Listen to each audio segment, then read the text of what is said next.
Hi, my name is Mary. I love learning about personal finance, and I'm taking you along on that journey. Now, for this first video of Beyond Wealth, I wanted to talk about one of my favorite financial education books. Now, this had to be my first financial education book I've ever read in my life, and it completely shifted the way I look at money, the way I handle it, the way I understand it, and the way I make better decisions because of it. There are many opinions about this book. Some people love it, some people not so much. But in my opinion, it is one of the greatest books to start with if you want to understand money better. And I have thought about three main key topics that I wanted to talk to you about and that I think this book has to offer. Now, one of the first main key topics, and one of the first lessons I think this book has to offer and has to give us, is the fact that financial education is, in fact, your greatest investment. Now, the author of Rich Dad Poor Dad really emphasizes the importance of educating yourself about personal finances. Now, I don't know about you, but I have never regretted watching financial education videos, reading financial education books, listening financial education podcasts, reading articles about it. I have never in my life regretted it because obviously once you know more about a certain subject, you can make better decisions. You are better informed and you can make not only better decisions, you can make your own decisions. I feel like we live in a world where everybody tells us what to do, what to think, what to buy, what to expect, and you have little to no time to listen to your own thoughts and listen to what you want to do, especially with your own money. And I feel like this is one of the greatest things for me.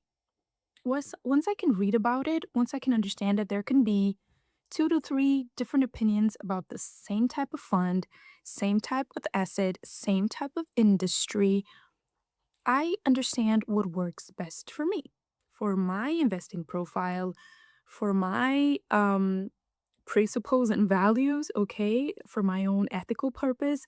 I can understand what makes sense for me.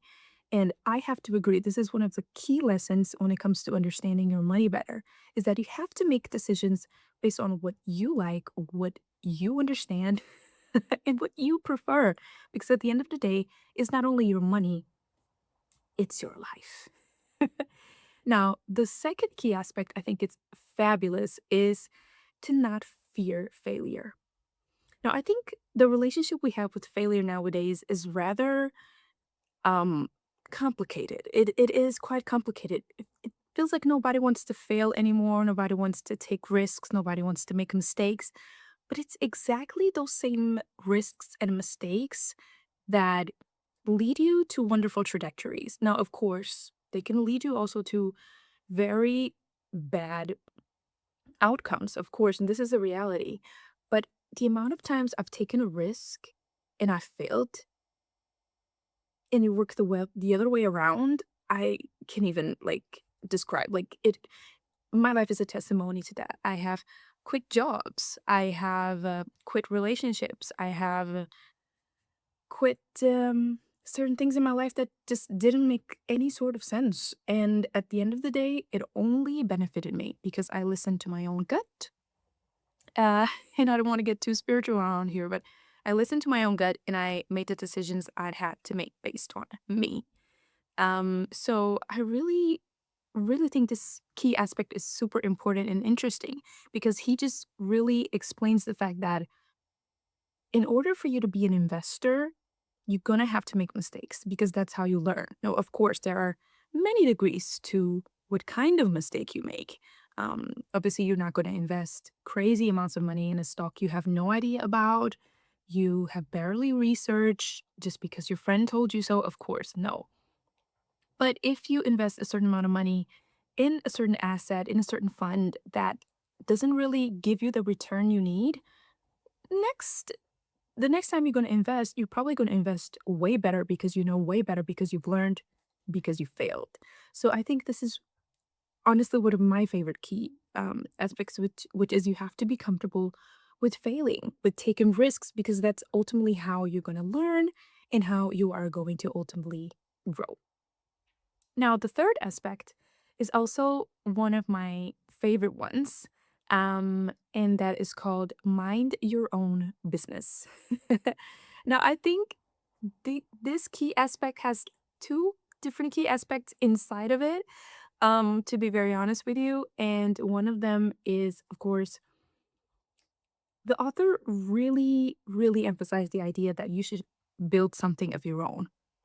Now, of course, you don't have to be so radical and quit your job tomorrow and build your own business, because building your business also takes, work, time, dedication, lots of risks, and a lot of pressure.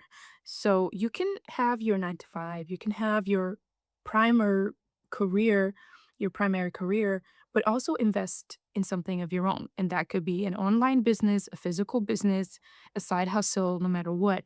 But I think that the main message here is ownership.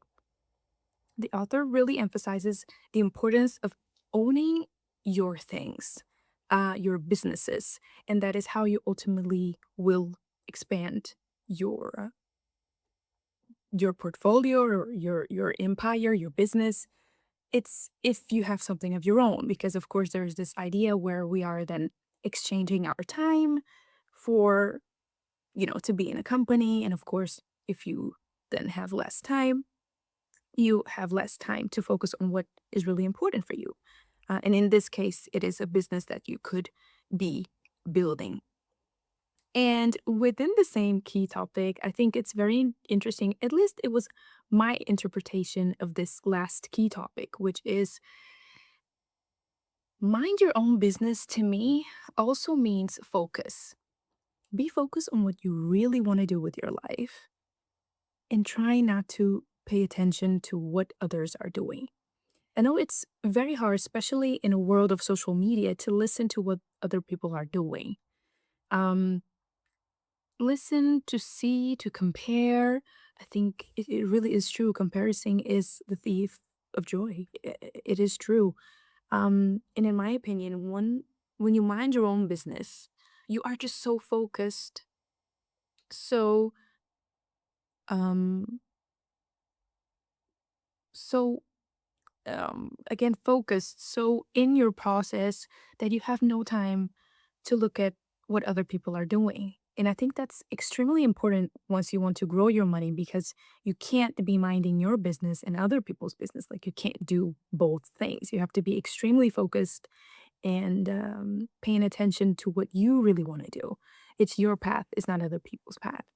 Um, and I have to say that that was one of the greatest advices that he gave in that book. Because if you think about it, how many times were you in a perfectly fantastic path, and then you saw someone's story, you saw someone's reel, you heard someone's advice, and you quickly derailed from your own path that you had already um, declared that it was your path, and you were going to do it, and then suddenly, boom, you're out of focus. And in order for you to grow your money and to elevate yourself financially, you need to isolate a little bit. And if you're going to take anybody's advice, please take advice from people who are doing what you're doing or have already reached the level you want to reach. So, those were the three key aspects for me of Rich Dad Poor Dad. I hope you enjoyed this video. I wanted to make it as short as possible. And I wanted to bring, in my opinion, one of the main three aspects of this book that is way more. This book is definitely not a book uh, that gives you very specific details on what to invest and why and when and how. It's definitely more of an inspirational type of book, but I still think that it's like I think people say that it's like 80% your behavior and 20% what you do. Like, oh, no, sorry. 80% yeah, 80% your mentality, your thought process, and 20% what you actually do. So if you even if you have $1,000, if you don't know how to handle and organize and invest and save and budget $1,000, you will not know how to do that with 100,000. it all starts with the mind, with the mindset. So that's why I think these books are incredibly important to form your mindset before you start to handle your money and tell it what to do. So, yeah, I hope you guys liked it. Make sure to like and subscribe and comment. I want to hear all your thoughts about this first video here on Beyond Wealth. And that's it. I hope to see you around, and